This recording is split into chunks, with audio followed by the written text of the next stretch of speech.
بسم اللہ الرحمن الرحیم الحمد للہ رب العالمین والعاقبۃ للمتقین والصلاة والسلام علی سید الانبیاء والمرسلین وعلی کل من تبعهم بإحسان الی یوم الدین اما بعد فاعوذ باللہ من الشیطان الرجیم بسم اللہ الرحمن الرحیم لقد کان لکم فی رسول اللہ اسوۃ حسنہ۔ بسم اللہ الرحمن الرحیم۔ آج ہماری سیرت جرنی کی تیسری کلاس ہے اور انشاءاللہ آج ہم آپ صلی اللہ علیہ وسلم کی زندگی کے 6 سال کے بعد والی زندگی انشاءاللہ ہم اس پہ بات کریں گے، اور اس میں ہم تھوڑا سا ریکیپ کر لیتے ہیں کہ پیچھے ہم نے پچھلی کلاسز میں کیا پڑھا۔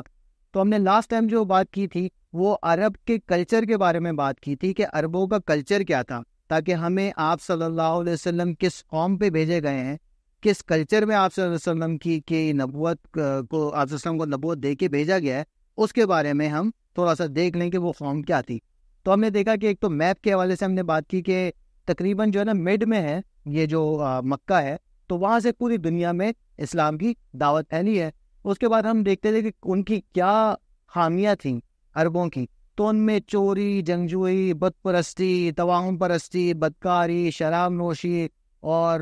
جوا اور اس طرح کی چیزیں تھیں۔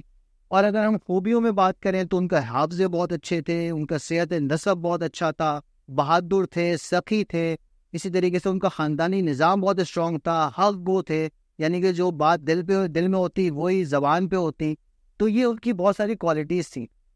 پھر ان کی ہم نے بات کی تھی کہ آپ صلی اللہ علیہ وسلم کی ولادت سے ہم نے بات سٹارٹ کی، پھر آپ صلی اللہ علیہ وسلم کس طریقے سے جو ہے وہ کس وجہ سے جو ہے وہاں پہ طائف پہنچے، اور کن وجوہات کی بنا پر جو ہے وہ ان میں رواج تھا کہ بچے کو بچپن ہی سے کوئی ایسی جگہ بھیجا جائے جہاں پہ اس کی زبان صاف ہو اور اس کی صحت جو ہے وہ اچھی طریقے سے جو ہے وہ مینٹین ہو جائے۔ تو اس کی وجوہات یہ تھی کہ کیونکہ مکہ شہر میں ایسا ہوتا تھا کہ بہت زیادہ لوگ جو ہے وہ آیا کرتے تھے بیت اللہ کی وجہ سے، خانہ کعبہ کی وجہ سے، تو اس لیے وہاں پہ بیماریوں کا ریشو جو ہے وہ عام جگہوں سے زیادہ تھا۔ اور اسی طریقے سے کیونکہ بہت ساری نیشنلٹیز کے لوگ آتے تھے تو زبان جو تھی عربی وہ صاف والی نہیں تھی، اس میں کچھ دوسری زبانوں کے بھی الفاظ مکس ہو گئے تھے۔ تو ان دو وجوہات کی بنا پر بچے کو بھیجا جاتا تھا اسی کے مفاد کے لیے۔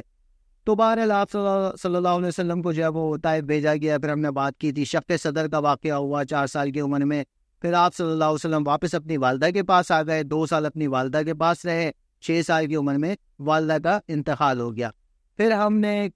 یہ بات اب انشاءاللہ ہم یہ بات کریں گے تو اسی عبد المطلب کی کسٹڈی میں جو رہے، ان کی زیر کفالت رہے 6 سے 8 سال کے درمیان۔ حضرت عبد المطلب کی یعنی کہ جو اپنے دادا تھے ان کے پاس آپ صلی اللہ علیہ وسلم ان کی زیر کفالت رہے۔ پھر 8 سال جب آپ صلی اللہ علیہ وسلم کی عمر ہوتی ہے تو دادا کا بھی اس دنیا سے وہ بھی رخصت ہو جاتے ہیں، اور اس کے بعد پھر اپنے چچا ابو طالب کے پاس آپ صلی اللہ علیہ وسلم زیر کفالت آئے۔ اسباق کی ہم نے بات کی تھی کہ ہمارے کرنے کے کیا کام ہے، تو ہم نے بات کی تھی کہ اپنے والدین کو راضی کرنا ہے۔ اس پہ ہم نے قرآن کی آیت بھی آپ کو بتائی تھی اور ایک حدیث بھی جس پہ جبریل علیہ السلام کی بد دعا ہے اور آپ صلی اللہ علیہ وسلم نے آمین کہا ہے۔ صحیح۔ تو آج کا سبق انشاءاللہ ہم اس پہ اسٹارٹ کرتے ہیں کہ آپ صلی اللہ علیہ وسلم کی جو عمر مبارک 6 سے 8 سال کے درمیان تھی تو حضرت عبد المطلب نے جو کہ دادا ہے آپ صلی اللہ علیہ وسلم نے ان کی کفالت کی۔ پھر ہم 25 سال آپ صلی اللہ علیہ وسلم کی عمر جب ہو جاتی ہے، بیچ کی چیزوں میں کوئی خاص ہمیں چیزیں ایسی واقعات نہیں ہے مستند اور کچھ تھے تو ہم نے اس کو اسکپ بھی کیا۔ تو آپ صلی اللہ علیہ وسلم کی جب 25 سال کی عمر ہوتی ہے، آپ صلی اللہ علیہ وسلم جوان ہیں، 25 سال کی عمر ہے آپ صلی اللہ علیہ وسلم کی۔ آپ صلی اللہ علیہ وسلم کا حضرت خدیجہ رضی اللہ تعالیٰ عنہ کے ساتھ ایک پارٹنرشپ ہوتی ہے۔ حضرت خدیجہ رضی اللہ تعالیٰ عنہ مکہ کی مشہور اور بہت ہی زیادہ ایلیٹ فیملی سے تعلق رکھنے والی اور بہت ہی بڑی تاجر ہیں اور بہت مالدار خاتون ہیں۔ ان کو ایک ایسے ایماندار شخص کی ضرورت تھی جو کہ ان کے بزنس کو صحیح طریقے سے آگے لے کے چلے۔ تو آپ صلی اللہ علیہ وسلم ان کے ساتھ ایز اے پارٹنر آ جاتے ہیں، اور حضرت خدیجہ رضی اللہ تعالیٰ عنہ کے غلام ہیں، ان کے ساتھ آپ صلی اللہ علیہ وسلم ایک تجارتی سفر کر رہے ہیں۔ جیسے کہ ہم نے بات کی تھی نا کہ مکہ کا جو مکہ شہر ہے اس میں کمانے کی چیزوں میں یہی ہوگا کہ ٹریڈ کر رہے ہوں گے دوسری کنٹریز جا کے۔ صحیح۔ تو آپ صلی اللہ علیہ وسلم کا اب شام کا سفر ہو رہا ہے، سیریا کا شام کا سفر ہو رہا ہے، اور آپ صلی اللہ علیہ وسلم کی عمر مبارک ہے 25 سال، اور یہ سفر جو ہے خاص تجارتی سفر ہے۔ خیر آپ صلی اللہ علیہ وسلم سفر پہ جاتے ہیں اور بہت اچھی طریقے سے ایمانداری کے ساتھ اور بہت تگڑا منافع، بہت زیادہ منافع حضرت خدیجہ رضی اللہ تعالیٰ عنہ کو کے پاس لے کے آتے ہیں۔ پھر خیر حضرت خدیجہ رضی اللہ تعالیٰ عنہ جو ہیں آپ صلی اللہ علیہ وسلم کو اپنی سہیلی کے ذریعے نکاح کا پیغام بھیجتی ہیں، اور پھر آپ صلی اللہ علیہ وسلم کے بھی والد نہیں ہوتے اور حضرت خدیجہ رضی اللہ تعالیٰ عنہ کے بھی والد نہیں ہوتے، تو دونوں کے جو چچا ہوتے ہیں وہ آپس میں بات کرتے ہیں اور پراپر طریقے سے پھر وہ رشتہ اور پھر اس طریقے سے نکاح ہوتا ہے۔ حضرت خدیجہ رضی اللہ تعالیٰ عنہ کے بارے میں کچھ باتیں بتا دیں کہ وہ 2 دفعہ بیوہ ہو چکی تھیں اور ان کے 3 بچے بھی تھے حضرت خدیجہ رضی اللہ تعالیٰ عنہ کے، اور بہت ہی مالدار خاتون ہیں اور بہت ہی سمجھدار خاتون ہیں۔ تو ان کا نکاح آپ صلی اللہ علیہ وسلم سے 25 سال کی عمر میں ہوتا ہے۔ حضرت خدیجہ رضی اللہ تعالیٰ عنہ کی ایج کیا ہے؟ 40 سال۔ آپ صلی اللہ علیہ وسلم کی 25 سال ہے اور حضرت خدیجہ رضی اللہ تعالیٰ عنہ کی ایج کیا ہے؟ 40 سال۔ تو آپ صلی اللہ علیہ وسلم کی جو پہلا آپ صلی اللہ علیہ وسلم کا نکاح ہوا ہے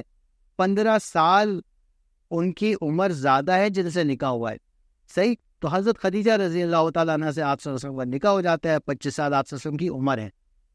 پھر ہم دیکھتے ہیں کہ آپ صلی اللہ علیہ وسلم کی عمر مبارک اب جب 35 سال ہو رہی ہے، اس کے آس پاس کے ہم انشاءاللہ واقعات دیکھتے ہیں۔ تو یہ جو آپ کے سامنے اسکرین پہ ایک پہاڑی آپ کو نظر آ رہی ہے، یہ اسلامی تاریخ کی بہت ہی اہم ترین ایک ماؤنٹین ہے، ایک پہاڑی ہے جس کا نام جبل نور ہے، اور یہ کہاں پہ ہے؟ مکہ شہر میں۔ تو مکہ شہر میں جو آبادی تھی اس سے تھوڑا دور جا کے، اس سے تھوڑا ہٹ کے ایک پہاڑی ہے جس کا نام کیا ہے؟ جبل نور ہے، اور اس پہ بھی جو ہے نا اور اوپر چڑھ کے اس پہاڑی پہ بہت ہائٹ پہ ایک غار ہے جس کو غار ہرا کہتے ہیں۔ تو آپ صلی اللہ علیہ وسلم کی عمر جب 35 سال پہنچی، 35 سال آپ صلی اللہ علیہ وسلم کی عمر مبارک ہو گئی، مکہ میں موجود ہے آپ صلی اللہ علیہ وسلم، تو اب آپ صلی اللہ علیہ وسلم کی طبیعت میں خلوت پسندی آ گئی، یعنی کہ آپ صلی اللہ علیہ وسلم تنہا رہنا زیادہ پسند کیا کرتے تھے، اور تنہائی میں اللہ تعالیٰ کو یاد کرنے کا جو بھی اس دور میں اللہ تعالیٰ نے جو آپ صلی اللہ علیہ وسلم کو طریقہ سکھایا ہوگا، ایک تدبر تفکر کی کیفیت تھی، آپ صلی اللہ علیہ وسلم غور و فکر میں رہتے تھے۔ تو اس ٹائم پہ آپ صلی اللہ علیہ وسلم کیا کیا کرتے تھے؟ گھر سے کچھ ستو چنے آپ صلی اللہ علیہ وسلم لے جایا کرتے تھے، اور غار ہرا، اب غار ہرا کو اگر ہم دیکھیں نا تو مکہ کی جو ایک آبادی ہے اس سے تھوڑا دور چل کے، یعنی کہ سمجھیں کہ اس سے تھوڑا فاصلے پہ شہر سے دور ایک پہاڑی جس کا نام جبل نور، اور اس جبل نور کے اوپر چڑھ کے کافی اوپر جا کے ہائٹ پہ غار ہرا ہے۔ تو آپ صلی اللہ علیہ وسلم خلوت پسندی میں تنہائی پسند ہو گئے تھے اور غار ہرا میں تشریف لے جاتے، اور وہاں پہ جو بھی اپنی اللہ تعالیٰ نے جو بھی عبادت کا طریقہ اس ٹائم پہ سکھایا ہوگا یا غور و فکر کی جو کیفیت تھی، آپ صلی اللہ علیہ وسلم وہاں پہ رہتے۔ تو تقریباً 35 سال سے 40 سال کے درمیانی تو 5 سال کا عرصہ ہے، آپ صلی اللہ علیہ وسلم اسی طریقے سے جو ہے وہ غار ہرا میں کافی ٹائم گزارا کرتے تھے۔ تو کہیں کہیں یہ روایات میں یہ بھی آتا ہے کہ 15 دن گزارتے، کہیں اور بھی زیادہ۔ تو اس طریقے سے جو ہے نا آپ صلی اللہ علیہ وسلم کچھ سامان اپنے ساتھ لے جاتے اور غار ہرا میں خلوت پسندی میں تنہائی میں وقت گزارتے تھے۔ اچھا، آغاز وحی سے پہلے، یعنی کہ جب وحی نازل ہوئی ہے 40 سال کی عمر میں، اس سے 6 مہینے پہلے آپ صلی اللہ علیہ وسلم کو سچے خواب آنا شروع ہو گئے۔ اچھا، سچے خواب کا مطلب یہ ہے کہ جو آپ صلی اللہ علیہ وسلم خواب میں دیکھتے وہی واقعات جو ہے وہ آپ صلی اللہ علیہ وسلم جب خواب سے بیدار ہو جاتے، مطلب جب نیند سے جاگ جاتے، تو اس وہاں پہ آپ صلی اللہ علیہ وسلم کو وہی واقعات نظر آتے۔ تو سچے خوابوں کا جو سلسلہ ہے تقریباً 6 مہینے جاری رہا، اور 6 مہینے کے بعد آپ صلی اللہ علیہ وسلم جب ایک رات غار ہرا میں تشریف فرما تھے، رمضان المبارک کی راتوں میں سے ایک رات تھی، اور آپ صلی اللہ علیہ وسلم کو پہلی وحی نازل ہوتی ہے۔ مشہور واقعہ ہے کہ جبریل علیہ السلام آپ صلی اللہ علیہ وسلم جیسے 5 سال سے غار ہرا میں آنا جانا ہے آپ صلی اللہ علیہ وسلم کا، ایک تنہائی کی کیفیت ہے، خلوت پسندی کی کیفیت ہے کہ تنہائی کو زیادہ پسند کر رہے ہیں۔ تو آپ صلی اللہ علیہ وسلم غار ہرا میں موجود ہے، اور جبریل علیہ السلام اچانک سے آ جاتے ہیں اور آپ صلی اللہ علیہ وسلم کو فرماتے ہیں کہ اقرا، تو آپ صلی اللہ علیہ وسلم فرماتے ہیں ما انا بقاری، مجھے پڑھنا نہیں آتا۔ تو بعض علماء یہ کہتے ہیں کہ آپ صلی اللہ علیہ وسلم کو انہوں نے کوئی تحریری کوئی چیز دی تھی جس پہ جو ہے نا وہ آپ صلی اللہ علیہ وسلم کو فرمایا تھا اقرا کہ آپ پڑھیے، تو آپ صلی اللہ علیہ وسلم نے فرمایا ما انا بقاری، میں پڑھا لکھا نہیں ہوں۔ تو اس پہ بھی بعض علماء نے بہت جو ہے وہ تفصیل سے بات کی ہے کہ پڑھا لکھا نہ ہونا آپ صلی اللہ علیہ وسلم کے لیے اعزاز کی بات تھی، تو اس پہ انشاءاللہ کبھی تفصیل سے ہم بات کریں گے۔ تو آپ صلی اللہ علیہ وسلم کے اوپر پہلی وحی نازل ہوتی ہے، تو حضرت جبریل علیہ السلام آپ صلی اللہ علیہ وسلم کو 3 دفعہ جو ہے وہ زور سے بھینچتے ہیں، یا آپ کہیں کہ گلے لگاتے ہیں، اور اس کے بعد آپ صلی اللہ علیہ وسلم کو جب فرماتے ہیں کہ اقرا، تو آپ صلی اللہ علیہ وسلم پھر وہ آیات پڑھنا شروع کر دیتے ہیں۔ سورہ علق کی شروع کی 5 آیات جو ہے وہ نازل ہوتی ہیں، ٹھیک، معلم یعلم تک وہ آیات نازل ہوتی ہے اقرا سے لے کر۔ پھر آپ صلی اللہ علیہ وسلم، ابھی یہ جو آپ صلی اللہ علیہ وسلم کی عمر مبارک ہے 40 سال ہے، اور پہلی وحی کا واقعہ اس طریقے سے ہوتا ہے، اور حضرت جبریل علیہ السلام اسی وقت میں آپ صلی اللہ علیہ وسلم کو نماز کا طریقہ سکھاتے ہیں، نماز پڑھواتے ہیں، اور نماز کی فرضیت بھی اسی وقت سے ہو جاتی ہے، ٹھیک، جب پہلی وحی نازل ہو رہی ہے۔ پھر آپ صلی اللہ علیہ وسلم جو ہے وہ آپ صلی اللہ علیہ وسلم تشریف لے جاتے ہیں اپنے گھر، پھر اس کا واقعہ ہم انشاءاللہ تفصیل سے پڑھیں گے۔ ابھی ہم تھوڑی وحی کی کیفیات جو ہے نا اس کے بارے میں ہم بات کرتے ہیں کہ وحی اصل میں اس کی کیا کیفیت ہوتی تھی، اور کیسے بوجھ والی کیفیت ہوتی تھی۔ تو قرآن کی ایک آیت ہے، اعوذ باللہ من الشیطان الرجیم، بسم اللہ الرحمن الرحیم، لو انزلنا هذا القرآن على جبل لرأيته خاشعا متصدعا من خشیۃ اللہ، کہ اگر ہم اس قرآن کو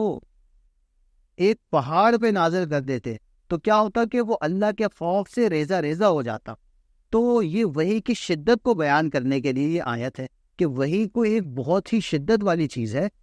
ٹھیک۔ تو ہم کچھ واقعات دیکھتے ہیں کہ آپ صلی اللہ علیہ وسلم کے اوپر یہ وحی کی کیفیت کیسی ہوتی تھی، جو کہ حضرت جبریل علیہ السلام آئے ہیں اور انہوں نے پوری جو ایک وحی کا معاملہ کیا ہے، تو کیسی شدت ہوتی تھی۔ تو ایک صحابی کا واقعہ ہے، ایک صحابہ کرام صلی اللہ علیہ وسلم کے ساتھ تشریف فرمائے ہیں، تو ایک صحابی آپ صلی اللہ علیہ وسلم کے ساتھ بڑے کلوز ہو کے بیٹھے ہوئے، تو آپ صلی اللہ علیہ وسلم کی جو ٹانگ تھی ان صحابی کی ٹانگ پہ تھی۔ تو یہ جو نا غیر اول ضرر، یہ صرف 3 الفاظ نازل ہوئے ہیں، تو آپ صلی اللہ علیہ وسلم کے اوپر جب یہ 3 الفاظ نازل ہوئے اور وحی نازل ہوئی، تو وہ صحابی فرماتے ہیں کہ اتنا بوجھ تھا وحی کا کہ مجھے ایسا لگا کہ میری ٹانگ ٹوٹ جائے گی۔ تو وحی کا ایک فزیکل بوجھ بھی ہوتا تھا۔ دوسرا واقعہ، آپ صلی اللہ علیہ وسلم اونٹنی پہ تشریف فرمائے اور وحی نازل ہو گئی، تو صحابہ کرام فرماتے ہیں کہ وحی کے بوجھ سے وہ اونٹنی بیٹھ گئی تھی، اتنی زیادہ شدت ہوتی تھی وحی کی کہ صحابی کا واقعہ ہم نے دیکھا، صرف کتنے الفاظ ہیں، غیر اول ضرر، صحابی فرما رہے کہ مجھے ایسا لگتا تھا میری ٹانگ ٹوٹ جائے گی۔ دوسرا واقعہ، اونٹنی ایسے بالکل زمین سے بیٹھ گئی، زمین سے لگ گئی۔ تو یہ ایک وحی کا ایک فزیکل جو اس کی کیفیت ہے کہ ایک بھاری سا ایک عمل ہے، ایک ثقیل سا عمل ہے۔ تو وحی کی یہ کیفیت کے 2 واقعات ہم نے پڑھے، جو کہ آپ صلی اللہ علیہ وسلم کے اوپر جو پورا قرآن نازل ہوتا تو کیسی آپ صلی اللہ علیہ وسلم کی کیفیات ہوتی تھی۔ تو انشاءاللہ اب ہم آگے کلاس میں بات کریں گے کہ حضرت خدیجہ رضی اللہ تعالی عنہا کے پاس جب آپ صلی اللہ علیہ وسلم جاتے ہیں اور گھر آپ صلی اللہ علیہ وسلم پہنچتے ہیں، تو حضرت خدیجہ رضی اللہ تعالی عنہا کا کیا رد عمل ہوتا ہے۔ تو آپ صلی اللہ علیہ وسلم جو گھر پہنچتے ہیں، حضرت خدیجہ رضی اللہ تعالی عنہا دیکھتی ہیں آپ صلی اللہ علیہ وسلم تھوڑے سے پریشان سے ہیں، تو آپ صلی اللہ علیہ وسلم کو ایک مطلب کہ آپ صلی اللہ علیہ وسلم ان کو فرماتے ہیں زملونی کہ مجھے کمبل اڑا دو، تو وہ جو ہے کمبل اڑا دیتی ہے۔ پھر پورا واقعہ آپ صلی اللہ علیہ وسلم جو ہے وہ بیان فرماتے ہیں کہ کیا ہوا۔ تو حضرت خدیجہ رضی اللہ تعالی عنہا اس وقت آپ صلی اللہ علیہ وسلم کو تسلی دیتی ہیں۔ تو آپ صلی اللہ علیہ وسلم کو جو نکاح حضرت خدیجہ سے اللہ تعالیٰ نے ایک معاملہ کروایا، تو اس کی بہت ساری وجوہات ہیں۔ تو اللہ تعالیٰ نے پہلے سے ہی ایک ایسی خاتون جو سمجھدار ہے، معاملہ فہمی کرنے والی ہے، وہ اللہ تعالیٰ نے پہلے سے ہی ان کو وہاں پہ پہنچا دیا۔ تو سیرت میں آپ بہت سارے ایسے واقعات پڑھیں گے کہ حضرت عمر رضی اللہ تعالیٰ عنہ تلوار لے کے آپ صلی اللہ علیہ وسلم کی طرف جو ہے نا آ رہے ہیں، اور وہاں پہ اللہ تعالیٰ نے پہلے سے ہی اسی لیول کے بندے جو ان کے جو چچا ہیں حضرت عباس رضی اللہ تعالیٰ عنہ، حضرت عباس رضی اللہ تعالیٰ عنہ پہلے اسلام قبول کر کے وہاں پہ آ چکے، تو حضرت عمر رضی اللہ تعالیٰ عنہ اب جب یہاں پہ جائیں گے آپ صلی اللہ علیہ وسلم کے پاس اسلام قبول کریں گے، تو اس سے پہلے اللہ تعالیٰ نے حضرت عباس رضی اللہ تعالیٰ عنہ کو وہاں پہ پہنچا دیا. تو اللہ تعالیٰ کی طرف سے بہت سارے ایسے ہمیں لگتا ہے معاملات کی سیرت میں، جیسے کہ حضرت خدیجہ رضی اللہ تعالیٰ عنہ کو جہاں پہ آپ صلی اللہ علیہ وسلم کو ضرورت ہے، وہاں پہ ایک ایسی سپورٹیو وائف کو اللہ تعالیٰ نے پہنچایا ہوا ہے، حضرت خدیجہ رضی اللہ تعالیٰ عنہ. تو حضرت خدیجہ رضی اللہ تعالیٰ عنہ آپ صلی اللہ علیہ وسلم کو تسلی دے رہی ہیں. کیا تسلی دے رہی ہیں؟ کہ یہ کوئی ایسا کوئی معاملہ نہیں ہے، آپ اس میں پریشان نہ ہوں، نہ آپ کی جان کو کوئی خطرہ ہے، اس طرح کا معاملہ نہیں ہے. اور آپ تو جو ہے وہ مہمان نوازی کرتے ہیں، آپ تو جو ہے نا رشتہ داری جوڑتے ہیں، لوگوں کو کھانا کھلاتے ہیں. آپ صلی اللہ علیہ وسلم کی جو بھی تعریفات تھی، جو بھی آپ صلی اللہ علیہ وسلم کی کوالٹیز تھیں، اس کو انہوں نے اس ٹائم پہ ہائی لائٹ کیا اور آپ صلی اللہ علیہ وسلم کو تسلی دی. اور جو ہے کیا ہوا کہ پھر حضرت خدیجہ رضی اللہ تعالیٰ عنہ جو ہے ان کو ورقہ بن نوفل، جو حضرت خدیجہ رضی اللہ تعالیٰ عنہ کے انہا کے کزن ہیں، ان کے پاس لے کے جاتی ہیں. ورقہ بن نوفل مطلب کہ جو تورات اور انجیل کے بڑے عالم تھے اور توحید پرست تھے، تو ان کے پاس جاتی ہیں. تو آپ صلی اللہ علیہ وسلم کو وہ بشارت دیتے ہیں کہ یہ جو سارا واقعہ ہے یہ نبی آخر الزمان کی نشانی ہے. یعنی کہ نبی آخر الزمان کا مطلب ہے کہ جو نبی آخری زمانے میں آنے والے ہیں، کیونکہ آپ صلی اللہ علیہ وسلم کی بشارت بہت سارے انبیاء کرام نے دی ہے. حضرت عیسیٰ نے بھی دی ہے، اس سے پہلے جتنے بھی بڑے انبیاء کرام ہیں سب نے دی ہے. اور توریت، زبور، انجیل، ان میں بھی آپ صلی اللہ علیہ وسلم کی بشارت ہے کہ ایک ایسے نبی آئیں گے، ان کی یہ نشانیاں ہوں گی. تو اس طریقے سے آپ صلی اللہ علیہ وسلم کو انہوں نے تسلی دی اور اس طریقے سے وحی کا معاملہ ہوا. اب انشاءاللہ ہم نیکسٹ کلاس میں پڑھیں گے حضرت خدیجہ رضی اللہ تعالیٰ عنہ کے بارے میں کچھ بات پڑھیں گے، اور جو لوگ اسٹارٹنگ میں جو مسلمان ہوئے ہیں اس کے بارے میں انشاءاللہ ہم نیکسٹ کلاسز میں اب پڑھیں گے. ٹھیک ہے، تو اب نیکسٹ کلاس میں انشاءاللہ ہم یہ والی باتیں پڑھتے ہیں. جب تک کے لیے جو ہمیں پھر اجازت دیجیے، نیکسٹ کلاس میں ہم بات کریں گے. السلام علیکم ورحمۃ اللہ وبرکاتہ.